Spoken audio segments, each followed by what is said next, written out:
Gurudev, there's a question says, if God is omnipresent, then why people search Him everywhere?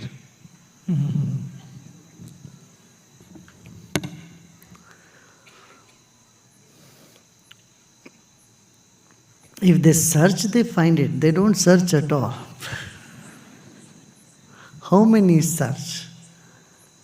Just a few. You know, air is everywhere, but you feel it when you come close to the fan, right? If there is a fan, then you feel it. In the same way, sadhana, satsang is all means to feel the presence of God.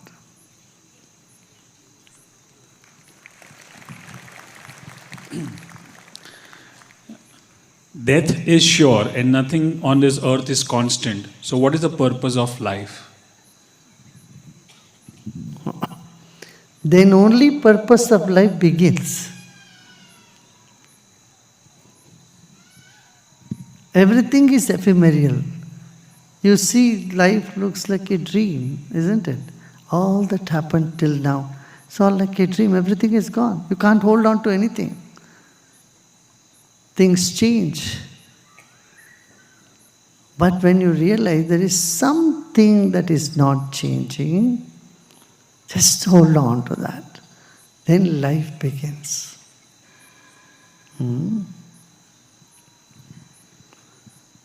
See, many don't even know that death is certain. Death is going to happen to everybody. But the time you spend here, how do you want to spend? You need to go beyond and see who you really are, what is that you want. Right? There is something, some power, some higher energy, spirit that is there, right in your heart, hiding. Discover, go deep into it.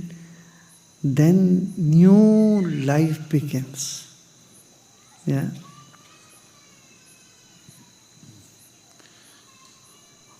How to cope up with fear, frustration, mood swings, and anger?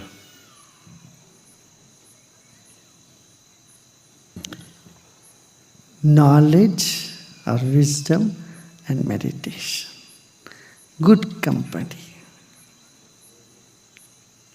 ज्ञान, ध्यान और गान, अच्छे कम सत्संग, इन सब से परिवर्तन आता है.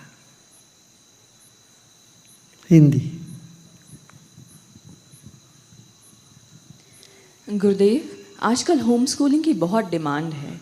एक बच्चे के सर्वांगीण विकास में यह सहायक है या बाधक?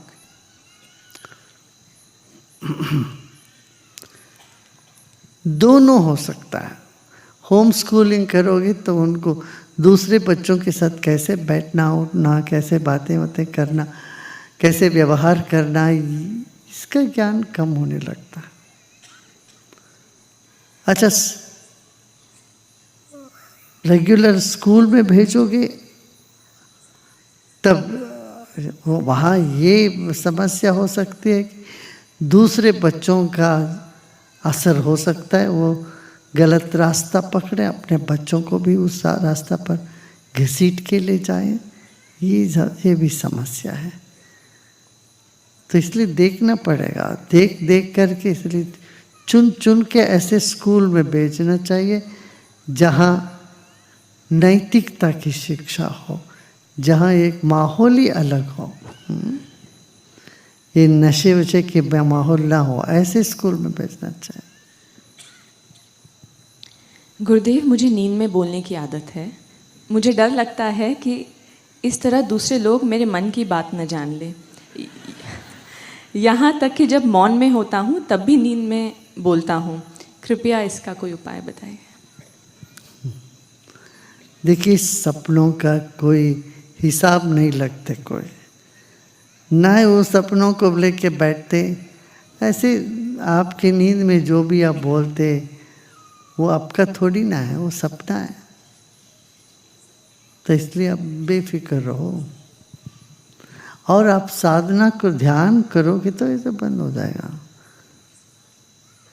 नींद में बोल रहा है सब बंद हो जाएगा जैसे जैसे आप ध्यान की गहराई में उतरते हो।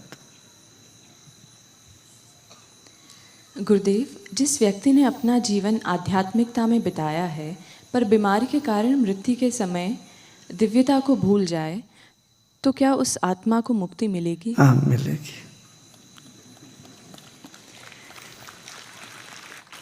गुरुदेव, मुझे मेरे अस्तित्व की वजह नहीं मिल रही, बिना लक्ष्य के जिंदा नहीं रहा जाता, क्या करूं?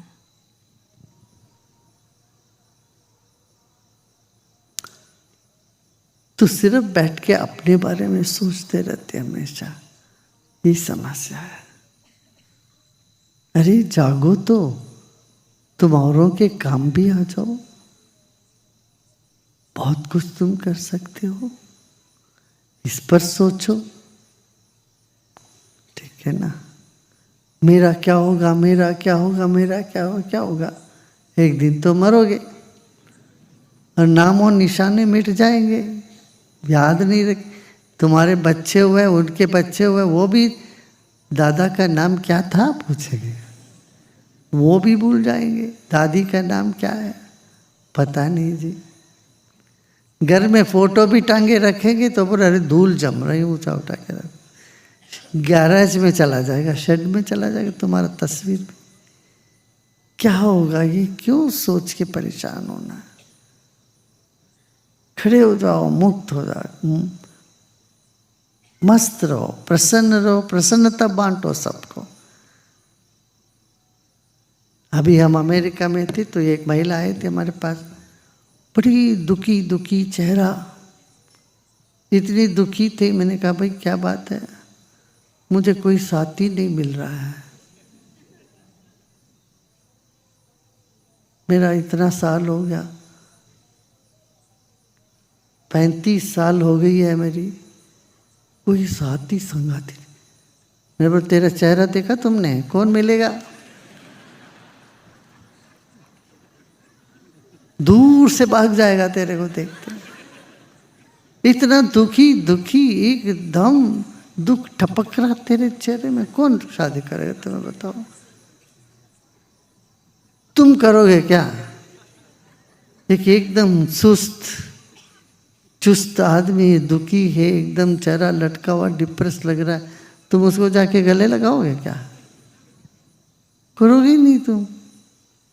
अरे जागो, अपने में मस्त हो जाओ, एक चांटा लगा देखो, मुस्कान आ गई, वाणी की चाटा, ज्ञान की चाटा लगी। एक मैंने कहा क्या मर रही हो तुम जीते जीते? तो मिनट नहीं लगा, 1 मिनट भी नहीं लगा, मुस्कुराने लगे, हाँ सही बोल रहे हैं। अरे तुम्हारी एनर्जी को, तुम्हारी तरंगों को इतना तुम पॉजिटिव बनाओ, तुम्हारा सब काम होगा, क्यों नहीं होगा? भक्ति है हृदय में और विश्वास है, लगे रहो, काम हो जाएगा। रोने से थोड़ी ना होता काम। ऐसे ही एक युवक आए थे हमारे पास, इत्तेफाक से वो युवक का भी यही समस्या थी, देखने में ऐसे दुखी दुखी था, बोले कोई नौकरी नहीं मिल रही है। मैंने बोले यदि मुझे किसी का एम्प्लॉय करना हो तो तेरे को नहीं करूँगा। मैंने कहा देखो तुम्हारा चेहरा, शीशे में देखा कभी? घबराया हुआ, एकदम दुखी, कुछ करने लायक ही नहीं व्यक्ति। हमने कहा ऐसे व्यक्ति को लेके कौन जूझेगा? जागो, काम करो, कुछ अच्छा काम करो, आत्मविश्वास जगाओ, प्रार्थना करो, प्रयत्न करो और प्रार्थना करो। सिर्फ प्रयत्न से नहीं होगा और सिर्फ प्रार्थना करने से नहीं होगी। एक तरफ प्रयत्न करते जाओ, दूसरी तरफ दिल में प्रार्थना करो और विश्वास रखो, होगा मेरा काम। हम गुरु के हैं, तुम गुरु के होगे तो कैसे मेरा कोई काम नहीं होगा? होता है कि नहीं होगा? कितने लोगों का काम हो जाता है? हाथ उठाओ, देखो सबका काम होता है। हमने कहा तू जागो, हो जाएगा तेरा काम। बोला अब यहाँ सेवा करो। हमने कहा उसको सेवा में लगाए, बिजी रखा 2 दिन। सब लोग देखने लगे इसका चेहरा बदल गया, एकदम कॉन्फिडेंस है, मुस्कुराने लगा। अरे वो बात है ना, क्या, चाह मरे चिंता मरे। जिनको कुछ नहीं चाहिए वो है शहंशाह। ऐसे कुछ नहीं चाहिए कह के तो देखो, शहंशाह हो एकदम, तो मजबूत रहोगे, तब सारे तुम्हारे पास दौड़ के आए। भगवान गीता में यही बात कहे, समुंदर के जल जैसा है। समुंदर में तरंग उठते हैं मगर कहीं जाती नहीं, मगर उसके प्रति सारी नदियाँ, जहाँ पानी भरपूर है उसमें और सारी नदियाँ अपन आके जुड़ जाती है। इस तरह से तुम अपने में स्थिर होते हो, तुम्हारी सारी कामनाएं तुम्हारे तरफ दौड़ के आएंगे, वो सारे पूर्ण होते लगता है। ये हमें सोचना चाहिए, ठीक है ना? चाहे कुछ भी आ जाए मैं मस्त रहूँगा, ये अपना बना लो मन में। Come what may I am going to be, keeping my smile, keeping myself happy, keep my spirit high. This determination will help you sail through all these small little worries and self-centered me. Come on, wake up.